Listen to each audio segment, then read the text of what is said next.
Hi friends, welcome to the golden glow. ఈ ఛానల్లో వారంలో 2 రోజులు వీడియో ఉంటుందండి. ప్రతి బుధవారం శనివారం వీడియో ఉంటుంది. ఇంట్రెస్ట్ ఉంటే కనుక తప్పకుండా ఛానల్ని సబ్స్క్రైబ్ చేసుకోండి.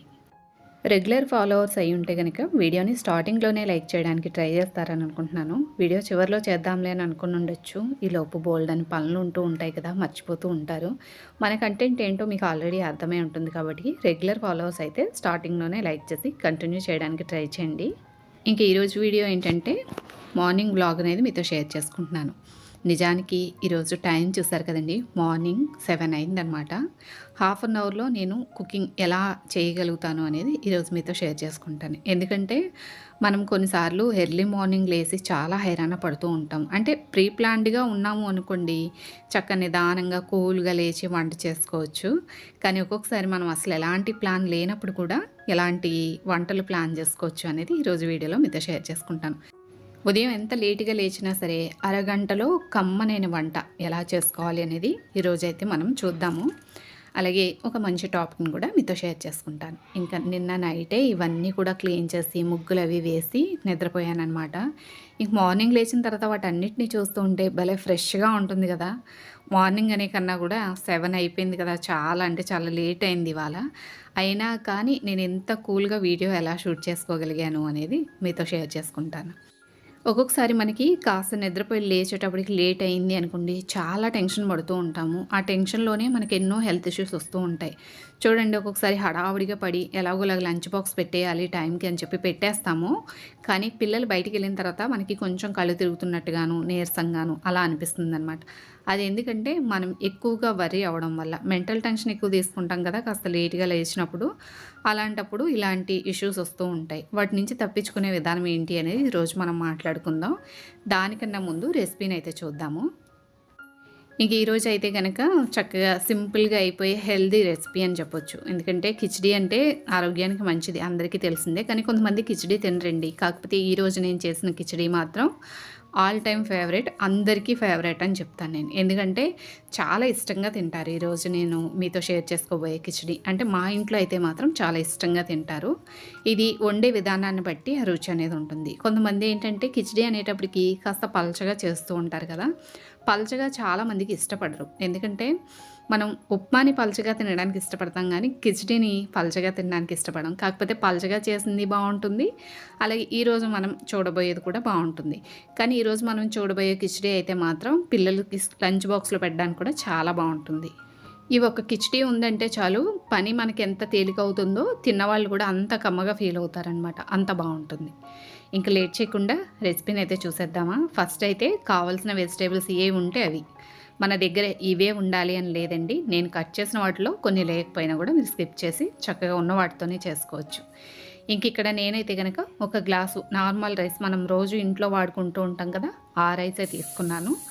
ఒక గ్లాస్ రైస్ తీసుకుంటే అదే గ్లాస్ తోటి 3/4 గ్లాసు పెసరపప్పు అనమాట. పెసరపప్పు ఆరోగ్యానికి మంచిది అని మీకు అందరికీ తెలిసిన విషయమే. కాకపోతే ఏంటంటే కిచిడీలో పెసరపప్పు అనేటప్పటికి ఇష్టపడరు. కానీ దీంట్లో ఒక చిన్న సీక్రెట్ ఉంది. అది మనం చేసాము అంటే చాలా బాగుంటుంది. ఆ సీక్రెట్ ఏంటనేది చెప్తాను. కొన్నిటిని మనం రెడీ చేసేటప్పుడండి దాంట్లో చిన్న చిన్న మార్పులు చేస్తూ ఉంటాం కదా, అలాంటప్పుడే ఆ టేస్ట్ అనేది వస్తుందన్నమాట. ఇవి అందరికీ అన్నీ తెలుసా అంటే తెలియవు అని చెప్పలేము, తెలుసని చెప్పలేము. కొన్ని కొన్ని వాటిని మనం పెద్దవాళ్ళ ద్వారానో లేకపోతే మనం ఎవరైనా వంట చేసేటప్పుడు చూస్తున్నప్పుడు తెలుసుకున్న ఉంటాయి కదా, అలాంటి చిన్న చిన్న టిప్స్ అన్నమాట ఇవి. పప్పు బియ్యం ఆల్రెడీ కడిగి పెట్టున్నాను. ఇంకా దాంతోపాటే ఒక పిడికెడు పెసరపప్పు నానబెట్టున్నాను. అది పోహా చేయడానికి అని చెప్పి నానబెట్టానమాట. ఇంక ఇక్కడైతే స్టవ్ ఆన్ చేసుకొని చక్కగా కుక్కర్ పెట్టుకొని దాంట్లోకి ఒక 2 టేబుల్ స్పూన్ వరకు ఆయిల్ వేసుకొని, ఆయిల్ వేడిగా అయిన తర్వాత 1/2 టీ స్పూన్ ఆవాలు, 1/2 టీ స్పూన్ జీలకర్ర వేసుకొని వేయించుకోవడం. ఈ రెసిపీ అయితే నేను చెల్లి దగ్గర నేర్చుకున్నానండి. తను ఇంటికి వచ్చినప్పుడు ఎప్పుడు కిచిడి చేసినా కానీ ఇంట్లో చాలా ఇష్టంగా తింటూ ఉంటారు. అందుకని తను ఒకసారి చేస్తూ ఉన్నప్పుడు చూశానన్నమాట. ఇంక ఇందులో 4-5 పచ్చిమిరపకాయలు, ఒక రెబ్బ కరివేపాకు, ఒక 2 మీడియం సైజ్ ఆనియన్స్ని పొడవుగా చీలికలుగా చేసుకొని వేసుకుంటాము. ఇవి మరీ ఎక్కువ వేగే అవసరం లేదు, కొంచెం వేగితే సరిపోతుంది. దీంట్లోనే ఉల్లిపాయలు త్వరగా వేగడం కోసం రుచికి సరిపడా ఉప్పును కూడా వేసేసాను. అయితే జనరల్గా మనం పసుపుని తాలింపులో వేస్తూ ఉంటాం కదా, కానీ కిచిడీకి మాత్రం తాలింపులో పసుపు అయితే వేసుకోము. అది ఎప్పుడు వేయాలి అనేది కూడా చెప్తాను. ఉల్లిపాయలు ఇలా మూత పెట్టి కొద్దిసేపు మగ్గనిచ్చాము అంటే ఈ విధంగా వేగుతాయి కదా. ఇప్పుడు ఇందులోకి అప్పుడే దంచుకున్నటువంటి అల్లం వెల్లుల్లి పేస్ట్, ఫ్రెష్గా ఉంటే అల్లం వెల్లుల్లి పేస్ట్ చాలా బాగుంటుంది. ఇంక నేను ఉల్లిపాయలు వేసిన తర్వాత అప్పుడు మిక్సీ పట్టానమాట. అసలే మార్నింగ్ టైము ఈ అల్లం వెల్లుల్లి పేస్ట్లు అవన్నీ ఎలా చేస్తావక్క అని చెప్పి మీరు అనుకోవచ్చు. నిజంగా మనం ఆలోచిస్తే కరెక్ట్గా అల్లం వెల్లుల్లి పేస్ట్ చేయడానికి 5 to 7 minutes టైం అంతే. కాకపోతే మనం ఏంటంటే అపో ఇప్పుడు చెయ్యాలా అని అనుకుంటాం చూడండి, దాంట్లోనే గడిచిపోతుంది మన టైం అంతా. ఇంకెక్కడ చూసారు కదా, అల్లం వెల్లుల్లి పేస్ట్ కూడా వేగింది అనుకున్నాక మన దగ్గర ఏ వెజిటేబుల్ ఉంటే వాటిని కట్ చేసి పెట్టుకుంటాం కదా, వాటన్నిటిని వేసుకోవడమే. నేనైతే ఇక్కడ టమాటో, పొటాటో వేసాను, క్యారెట్, గ్రీన్ పీస్ కూడా వేసాను. బఠానీ ఆల్రెడీ ఫ్రీజ్ చేసేది మీతో షేర్ చేసుకున్నాను, కానీ ఆ వీడియో డిలీట్ అయిపోయింది కదా. ఇప్పుడు వచ్చే సీజన్లో పచ్చి బఠానీ వస్తాయి కదా, అవి ఎలా స్టోర్ చేసుకుంటాను అనేది మీతో షేర్ చేసుకుంటాను. మనం కట్ చేసుకున్న వెజిటేబుల్స్ అన్నీ వేసుకొని ఇలా మధ్య మధ్యలో కలుపుకుంటూ వాటిని కొంచెం మగ్గనివ్వాలంతే. మరీ ఎక్కువగా మగ్గే అవసరం ఉండదండి, ఎందుకంటే ఎలాగో ప్రెషర్తోనే ఉడుకుతుంది కదా, సాఫ్ట్గానే కుక్ అయిపోతాయి వెజిటేబుల్స్. ఇవన్నీ వేగాయి అనుకున్నాక ఇందులోకి నేను తీసుకున్న రైస్కి తగ్గట్టుగా నీళ్ళని, ఒక గ్లాసు రైస్ అయితే 3/4 గ్లాసు పెసరపప్పు తీసుకున్నాను కదా, దానికి 3 గ్లాసులు పైన కొంచెం వాటర్ పోసాను అంతే. చక్కగా ఇంకా పొడి పొడిలాడుతూ రావాలి అంటే 3 గ్లాసులే పోసుకోండి. మేము కొంచెం మెత్తగా తింటామని పైన కొంచెం నీళ్ళు ఎక్స్ట్రాగా పోసానమాట. ఇవి వేసుకున్న తర్వాత ముందుగా కడిగి పెట్టుకున్న పప్పు బియ్యాన్ని ఇందులోకి వేసుకొని మన టేస్ట్కి తగ్గట్టుగా కారము, 1/2 టీ స్పూన్ పసుపు, 1/2 టీ స్పూన్ జీలకర్ర పొడి, 1/2 టీ స్పూన్ గరం మసాలా, మరీ ఎక్కువ వేయొద్దు, 1/2 టీ స్పూన్ వరకు ధనియాల పొడి కూడా వేసుకొని ఇవన్నీ కూడా బాగా కలిసేట్టుగా గరిటెతోటి కలిపేసుకోవడమే. మసాలా ఫ్లేవర్ అనేది ఎక్కువగా తెలియకూడదనమాట, ఇందులో లైట్గా ఉండాలి. అందుకని మసాలా పౌడర్ని కొంచెం తక్కువగానే వేసుకోవాలి. ఇవన్నీ వేసి కలుపుకున్న తర్వాత మూత పెట్టి హై ఫ్లేమ్ మీద 1 విజిల్, లో ఫ్లేమ్లో 2 విజిల్స్ రానిచ్చాము అంటే కిచిడి పర్ఫెక్ట్గా ఉడికిపోతుంది. ఈ కిచిడి అయ్యేలోపు మనం టిఫిన్కి కావాల్సిన ప్రిపరేషన్ అయితే చూద్దాము. మనం ఏదైనా చేయాలి అనుకుంటే అరగంటలోనే కాదండి, ఇంకా తక్కువ టైంలోనే చేసే వంటలు కూడా ఉంటాయి. మనసుంటే మార్గం ఉంటుంది అని అంటారు కదా, మనం చేసే ప్రయత్నమే టైం సేవ్ చేసుకొని ఉన్న టైంలోనే చేసుకునే విధంగా మారుతుందన్నమాట. ఇంకా కుక్కర్ పెట్టిన తర్వాత ఇంకా ఆనియను, గ్రీన్ చిల్లీ కట్ చేస్తూ ఉన్నాను. ఇవి ఎందుకంటే పోహా చేస్తానని చెప్పాను కదా, దానికని. మార్నింగ్ టైము పోహా బ్రేక్ఫాస్ట్ అనేది చాలా మంచిది, మీకు అందరికీ తెలిసిందే. కాకపోతే ఒక్కొక్కరు ఒక్కొక్క విధంగా చేస్తూ ఉంటారు కదా. నేను చేసే స్టైల్ ఆల్రెడీ మీతో షేర్ చేసుకున్నాను. మనది కుకింగ్ అన్నీ కలిపి బ్లాగ్ కాబట్టి చేసిన రెసిపీయే రిపీట్ అవుతూ ఉంటుంది. కొత్త సబ్స్క్రైబర్స్ ఉన్నారు కదా, వాళ్ళు కూడా తెలుసుకుంటారని షేర్ చేస్తున్నాను. స్టవ్ ఆన్ చేసి ప్యాన్ పెట్టుకొని దాంట్లోకి ఒక 3 to 4 టేబుల్ స్పూన్ ఆయిల్ వేసుకొని, ఆయిల్ వేడిగా అయ్యేలోపు మనం తీసుకున్న అటుకుల్ని ఒక్కసారి కడిగేసుకున్నాము అంటే చక్కగా సాఫ్ట్గా రెడీ అవుతాయి. అయితే నేను ఇక్కడ పల్చటి అటుకులు కాదండి, దళసరిగా ఉండే అటుకులు తీసుకున్నాను. పోహాకి ఇప్పుడు కూడా దళసరిగా ఉండే అటుకులే బాగుంటాయి. అటుకులు కడిగి పక్కకు పెట్టుకున్న తర్వాత ఈలోపు నూనె వేడిగా అయ్యి ఉంటుంది కదా, 1/2 టీ స్పూన్ ఆవాలు, 1/2 టీ స్పూన్ జీలకర్ర, ఒక పిడికెడు వేరుశనగ గుళ్ళను కూడా వేసి వేయించాను. ఇవి వేగాయి అనుకున్నాక ముందుగా కట్ చేసిన పచ్చిమిరపకాయలు ఉన్నాయి కదా, అవి, ఒక్క మీడియం సైజ్ ఆనియన్, కొంచెం కరివేపాకు, అలాగే వీటితో పాటు ఇందులో ఒక 2 ఎండుమిరపకాయలను కూడా కట్ చేసి వేసానమాట. పోహాకి ఇప్పుడు పచ్చిమిరపకాయల కన్నా కూడా ఎండుమిరపకాయలు కూడా వేస్తే, 2 కలిపి వేస్తే టేస్ట్ బాగుంటుంది. ఉల్లిపాయలు కొంచెం మగ్గాయి అనుకున్నాక 1/2 టీ స్పూన్ వరకు పసుపు వేసుకొని, అలాగే ఒక 2 వెల్లుల్లిపాయలని కచ్చా పచ్చగా దంచుకొని తాలింపులో వేసుకోవాలి. ముందుగా నానబెట్టున్న పెసరపప్పు ఉంది కదా, నీళ్ళు ఏమీ లేకుండా పెసరపప్పును మాత్రమే ఇందులోకి వేసుకొని ఇంకొకసారి కలిపేసుకోవడమే. అయితే ఎండుమిరపకాయలు నేను ముందు వేయడం మర్చిపోయాను, అందుకని ఇప్పుడు కట్ చేసి వేస్తున్నాను. ముందే తాలింపులో వేసుకుంటే ఎండుమిరపకాయలు వేగి ఆ ఫ్లేవర్ ఉంటే బాగుంటుందన్నమాట.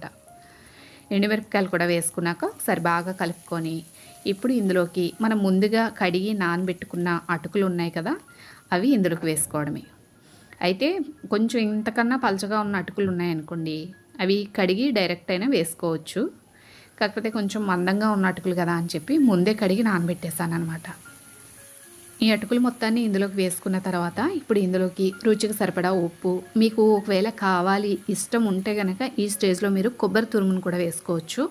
ఒక్కొక్కసారి నేను కొబ్బరి తురుమును కూడా వేసి చేస్తూ ఉంటాను, కానీ ఇప్పుడు మాత్రం వేయట్లేదనమాట.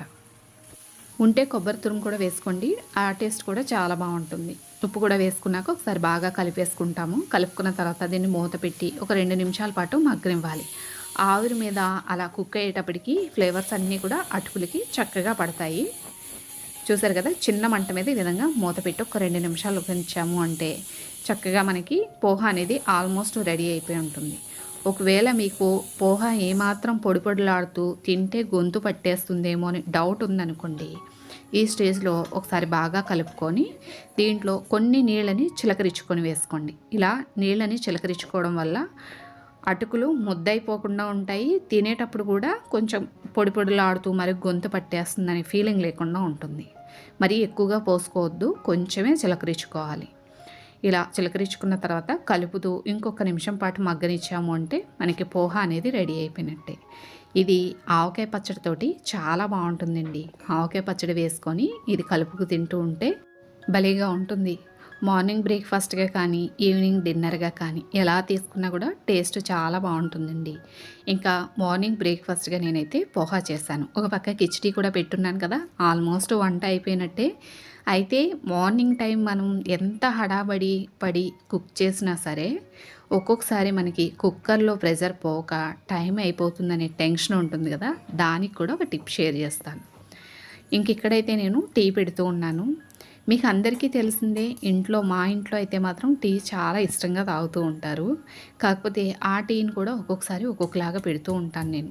ఇవాళ నేను పెట్టే టీ అయితే మాత్రం అదరక్ ఎలచీ టీ అనమాట. చాలా బాగుంటుంది ఇది కూడా. అంటే టీ అనేటప్పటికి అందరూ చిక్కగా తాగుతూ ఉంటారు కదా, కానీ ఈ టీ పల్చగా ఉంటేనే బాగుంటుంది. దీనికోసం ఏంటంటే ఫస్ట్ డికాషన్కి నీళ్ళు పెట్టుకొని అల్లం దంచుకొని వేసుకోవాలి. ఇప్పుడు నీళ్లు మరుగుతూ ఉండగా దీంట్లో టీ పొడి కూడా వేసుకోవాలి. ఒక పక్క కుక్కర్ ఆఫ్ చేసున్నాను, అది ప్రెషర్ అంతా పోయేలోపు ఇవన్నీ చేస్తున్నాను. అయినా కానీ నేను లంచ్ బాక్స్ పెట్టేటప్పటికి అసలు ప్రెషరే పోలేదనమాట. ఇంక ఇక్కడైతే చూసారు కదా, డికాషన్ అయితే మరిగింది కదా. డికాషన్ ఈ విధంగా మరుగుతూ ఉన్నప్పుడు మనం పాలు పోసుకోవడమే. పాలు మనం ఎంత చక్కగా తాగుతాము అనే దాన్ని బట్టి పాలను పోసుకోవచ్చు, అలాగే స్ట్రాంగ్నెస్ని బట్టి కూడా పాలను పోసుకోవచ్చు. పాలు పోసుకొని అవి మరుగుతూ ఉండగా కొంచెం ఎలాచి అలాగే 2 టీ స్పూన్ల వరకు షుగర్ను కూడా వేసుకొని దీన్ని చిన్న మంట మీద ఇంకొక నిమిషం పాటు మరగనిచ్చాము అంటే టీ రెడీ అయిపోతుందండి. ఇంక టీ మరిగేలోపు ఇగోండి కుక్కర్లో ఆవిరైతే పోలేదు కదా. ఇప్పుడు ఏం చేస్తానంటే ఇంక స్టవ్ ఆఫ్ చేసేసాను. టీ ప్రస్తుతానికి ఏమీ తీసుకోలేదు. అలా ప్రెషర్ ఎక్కువగా ఉన్న టైంలో ఫ్యాను హై ఫ్లేమ్ మీద పెట్టి వదిలేసాము అంటే బయట నుంచి టెంపరేచర్ కూడా చక్కగా కూల్ అవుతూ ఉంటుంది కదా. అప్పుడు కుక్కర్లో ప్రెషర్ అనేది తగ్గుతూ ఉంటుంది, తొందరగా మనకి కుక్కర్లో ఆవిరి అనేది రిలీజ్ అవుతుంది. చూడండి, కొద్దిసేపు ఫ్యాన్ ఆన్ చేసి పెట్టేటప్పటికి కుక్కర్లో ఆవిరంతా పోయింది. తర్వాత మూత తీసి కిచిడి బాగోవడానికి సీక్రెట్ అన్నాను కదా, అది నెయ్యి అండి. మొత్తం కిచిడి అంతా రెడీ అయ్యి మనం ప్రెషర్ పోయాక మూత తీస్తాం కదా, అప్పుడు నెయ్యి వేసుకోవాలి. పెసరపప్పు కిచిడీకి నెయ్యి చాలా అవసరము, తప్పకుండా వేసుకోండి, చాలా బాగుంటుంది. నెయ్యి వేసుకున్నాక ఒక్కసారి తిరగ కలుపుకొని ఒక నిమిషం పాటు వదిలేసామంటే పొడి పొడిలాడుతూ రెడీ అవుతుంది. కానీ నేను మార్నింగ్ లంచ్ బాక్స్ పెట్టాలి కదా, అందుకని ఇలా ప్లేట్లో వేసి చల్లారబెట్టానమాట. లంచ్ బాక్స్ హడావుడి అయిపోయిన తర్వాత టీ పెట్టుకుని కూర్చుంటే మాకు వెనకాల విండో నుంచి ఇలా పిట్టల సౌండ్ వచ్చింది. ఇంకా సరే అని చెప్పి కాసేపు చూస్తూ ఉన్నా. ఏంటంటే రోజు అరటిపండు పెడుతూ ఉంటాం కదా మేము, అవి తినడానికి వచ్చే పిట్టలు అనమాట. ఏవి తింటున్నాయో తెలియదు కానీ రోజు అరటిపండు పెడతాము, తింటాయి. కాకపోతే ఎప్పుడూ చూడలేదు అని అనుకున్నా, కానీ ఈరోజు కనిపించింది. చాలా చూడముచ్చటగా అనిపించింది అనమాట. కాసేపు అలా చూడాలి అనిపించింది. ఇంకా అలా చూస్తూ ఉంటే 1 బై 1 వెళ్తున్నాయి, కొత్తవి వస్తున్నాయి. ఇంకా కొన్ని అయితే స్టిక్స్ కూడా పట్టుకొని వచ్చి వాటిని పక్కకు పెట్టుకొని అవి తిని మళ్ళీ తర్వాత ఆ స్టిక్ని పట్టుకొని వెళ్ళిపోతున్నాయి అనమాట. అలా చాలా బాగా అనిపించింది. కాసేపు అలా చూస్తూ ఉన్నాము. చిన్న చిన్న సరదాలే కదండి, చాలా సంతోషాన్ని ఇస్తాయి. మనం ఇచ్చే అరటిపండు కనీసం 1-2 రూపాయలు కూడా ఉండదు, కానీ అవి తింటూ ఉన్నప్పుడు వచ్చే మనకు ఆనందం మామూలు ఆనందం కాదు. అది మనం పెట్టిన ఫుడ్ని నేచర్కి దగ్గరగా ఉండి మనం చూడగలుగుతున్నాం, అవి తినగలుగుతున్నాయి అంటే భలే హ్యాపీగా అనిపిస్తుంది కదా. బాగుంది కదా, మీతో కూడా షేర్ చేసుకుందామని ఒక చిన్న క్లిప్పింగ్ని అయితే షూట్ చేశాను. చూడటానికి బాగా అనిపించింది కదా. ఇంకా టీ తాగడం అయిపోయిన తర్వాత పూజ చేసుకొని ఇంకా బయటికి వెళ్ళాలి అని అనుకున్నాము. ఎక్కడికి ఏంటి అనేది కూడా చెప్తాను. ఇంకా ఫస్ట్ అయితే పూజ అయితే చేసుకున్న తర్వాత ఇంకా మిగతా కిచిడి ఉంది కదా, ఇంకా బయటికి ఎక్కడికన్నా వెళ్తే కనుక ఇంట్లో ఫుడ్ ఏదైతే ఉంటుందో ఏది ఉంటే అదే ఆ రోజు ప్యాక్ చేసుకొని తీసుకెళ్ళిపోతూ ఉంటాను. ఎందుకంటే బయట ఫుడ్ తినే కన్నా కూడా మన ఇంట్లో ఫుడ్డే మనం చాలా వరకు తీసుకుంటే మంచిది. వాటర్ అయినా ఫుడ్ అయినా కానీ బయటకి ఎప్పుడు మనం ఏ టైంలో ఎక్కడికి వెళ్ళినా సరే కూడా తీసుకొని వెళ్ళిపోతే మనకి హెల్త్ ఇష్యూస్ అనేవి తొందరగా రావు అని నా ఫీలింగ్ అనమాట. ఎందుకంటే మనం తీసుకునేవి ఇంటేక్ ఏవైతే ఏవైతే ఉంటాయో అవి బయట నుంచి తీసుకోకుండా ఉన్నాము అంటే రోగాలు అక్కడితోటే ఆగుతాయి. మనం ఏది పడితే అది కొనుక్కు తింటూ ఉన్నాం అనుకోండి, బయటికి వెళ్ళినప్పుడు లేనిపోని హెల్త్ ప్రాబ్లమ్స్ వస్తూ ఉంటాయి అన్నమాట. ఇంక అందుకని ఎలాగో కిచిడీ చేస్తున్నాను కదా అని చెప్పేసి ఇంక డబ్బాల్లో సర్దేస్తూ ఉన్నాను. ఇంకా బయటికి ఎక్కడికంటే పెద్దాపురం మరణం తల్లి టెంపుల్, అలాగే ఇంకొకటి శృంగార వల్లభేశ్వర స్వామి టెంపుల్, చిన్న తిరుపతి అని చెప్పేసి దివిల్ దగ్గర ఉంది కదా, ఆ టెంపుల్కి వెళ్ళాలి అనుకున్నాం. ఇంకా వచ్చే దారిలో కాండ్రకోట నూకాలమ్మ తల్లి టెంపుల్ దర్శనం కూడా అయిందనమాట. అనుకోని దర్శనం, అది చాలా బాగా జరిగింది. ఇంకా స్టార్ట్ అయ్యాము. ఇంక వీడియోనైతే చూస్తూ ఉండండి. మన టాపిక్ని కూడా షేర్ చేసుకుంటూ ఉందాము. నిజంగా తూర్పుగోదావరి సైడ్ రోడ్లు అయితే మాత్రం ఎంత బాగుంటాయో కదండి. రోడ్డు సైడ్ కాలవ, పంట పొలాలు చూడటానికి చాలా బాగుంటాయి. చూస్తూ ఉండండి. వీలైనంత వరకు షూట్ చేశాను. బయటికి ఎక్కడికైనా వెళ్తే కాస్త వీడియో తీయాలి అంటే కొంచెం అనీజీగా అనిపిస్తుంది. అందుకని ఎక్కువగా అయితే నేను షూట్ చేయలేను, కానీ వీలైనంత వరకు మాత్రం షూట్ చేశాను. వాటినే మీతో షేర్ చేసుకుంటూ ఉంటా. ఇంక మనం ఎర్లీ మార్నింగ్ కాస్త లేట్గా లేచిన టాపిక్ మాట్లాడుకుందామని అనుకున్నాం కదా. ఎర్లీ మార్నింగ్ కాస్త లేట్గా లేచిన రోజు మనం కంపల్సరీ సిక్ అవుతాం. ఎందుకు సిక్ అవుతాం అనేది మాట్లాడుకుందాము. ఫస్ట్ ఏంటంటే, మనకంటూ ఒక 5 మినిట్స్లో 10 మినిట్స్లో మనకంటూ టైం ఉంటుంది. కొంచెం టీ, కాఫీ లేదా మనకు నచ్చిన డ్రింక్ ఏదైనా పట్టుకొని కాసేపు అలా కూర్చొని ఉంటాము. చాలా పీస్ఫుల్గా అనిపిస్తుంది. మనకి రోజంతా కావాల్సిన ఎనర్జీ అంతా కూడా మనం కప్పు కాఫీతోనే మొదలు పెడుతుంటాము. ఆ కప్పు కాఫీ తీసుకునే టైం ఉండదు మనం లేట్గా లేచేటప్పటికి. రెగ్యులర్ కాఫీ అలవాటు ఉన్నవాళ్ళు, టీ అలవాటు ఉన్నవాళ్ళు అనుకోండి, ఆ టీ కాఫీ లేకపోయేసరికి కొంచెం ఎనర్జీ డల్ అయినట్టుగాను, డిమ్గా ఉన్నట్టుగాను ఆ ఫీలింగ్ కంపల్సరీ ఉంటుంది. దానికి తోడు ఆల్రెడీ ప్రిపేర్డ్గా లేని డే అనుకోండి, అసలు ఏం వండాలి, ఏం పెట్టాలి అనే కన్ఫ్యూజన్ కూడా ఉంటుంది.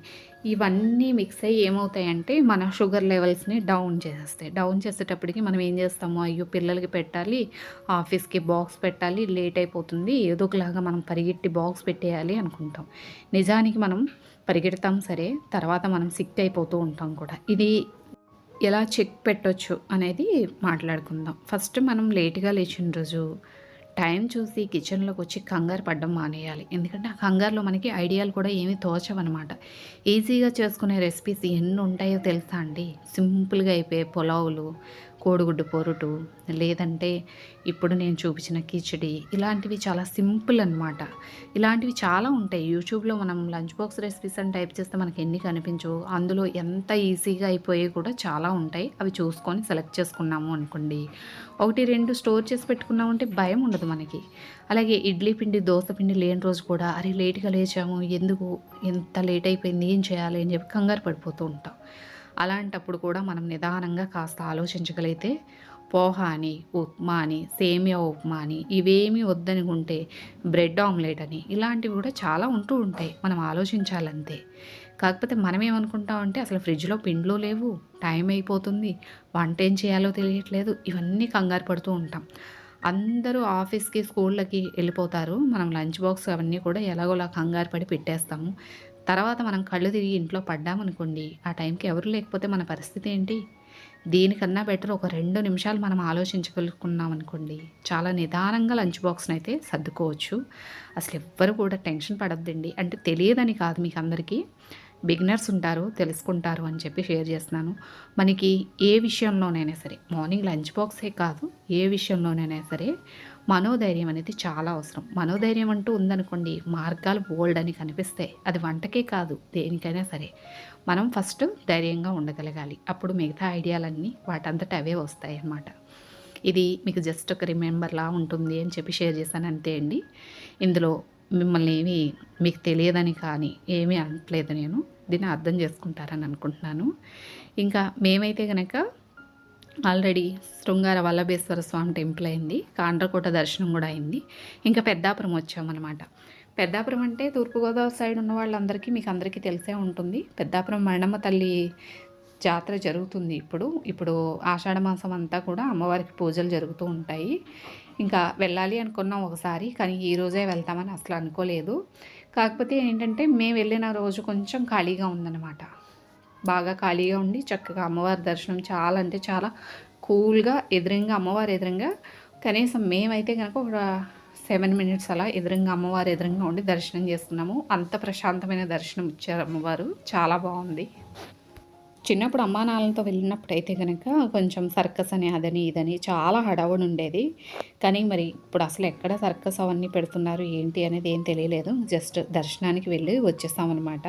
పిల్లలతో వెళ్ళినప్పుడు కొంచెం జాతరని అదని ఇదని కొంచెం ఏమన్నా కొనడం అని ఇవి చూసుకుంటూ ఉంటాం కదా! చాలా అనిపిస్తుంది. మేమైతే ఇంక పిల్లలేం లేరు కాబట్టికి ఇంక మేము మాత్రమే దర్శనం చేసుకొని ఇంకా వచ్చేసాము. ఇంకా వచ్చే దారిలో ఆ చిన్న రోడ్‌లో ఎంత బాగా అనిపిస్తుందో తెలుసా అండి. నిజంగా కొన్నిసార్లు తూర్పుగోదావరి సైడు చాలా అదృష్టవంతులమై ఉంటాము అనిపిస్తుంది గదా! అందులోనూ సన్నగా జల్లు ఒకటి పడుతుందేమో చాలా అనిపించింది. కూల్‌గా ఉంది వాతావరణం అంతా. అలాగే రోడ్లు కూడా చాలా ఖాళీగా, ప్రశాంతంగా ఉన్నాయి. ఒక పక్క పంట కాలువలైతే ఇంకొక పక్క ఇప్పుడు నాట్లు వేసేవాళ్ళు వీళ్ళందరూ, అలాగే గడ్డి మోపు మోసుకొచ్చేవాళ్ళు. సినిమాల్లో చూస్తాం చూడండి, అలాంటి సీన్స్ అన్నీ కూడా చూసామన్నమాట. ఇంకా అవన్నీ చూసుకుంటూ ఇంటికి బయలుదేరిపోయాము. అదండి ఇవాల్టి వీడియో. ఇవాల్టి వీడియో మీ అందరికీ నచ్చిందనుకుంటాను. నచ్చితే గనక తప్పకుండా లైక్ చేయండి. కొత్తవారైతే గనక ఛానల్‌ని సబ్స్క్రైబ్ చేసుకొని మరొక మంచి వీడియోతో వచ్చే శనివారం మరలా కలుద్దాము. Thank you for watching video.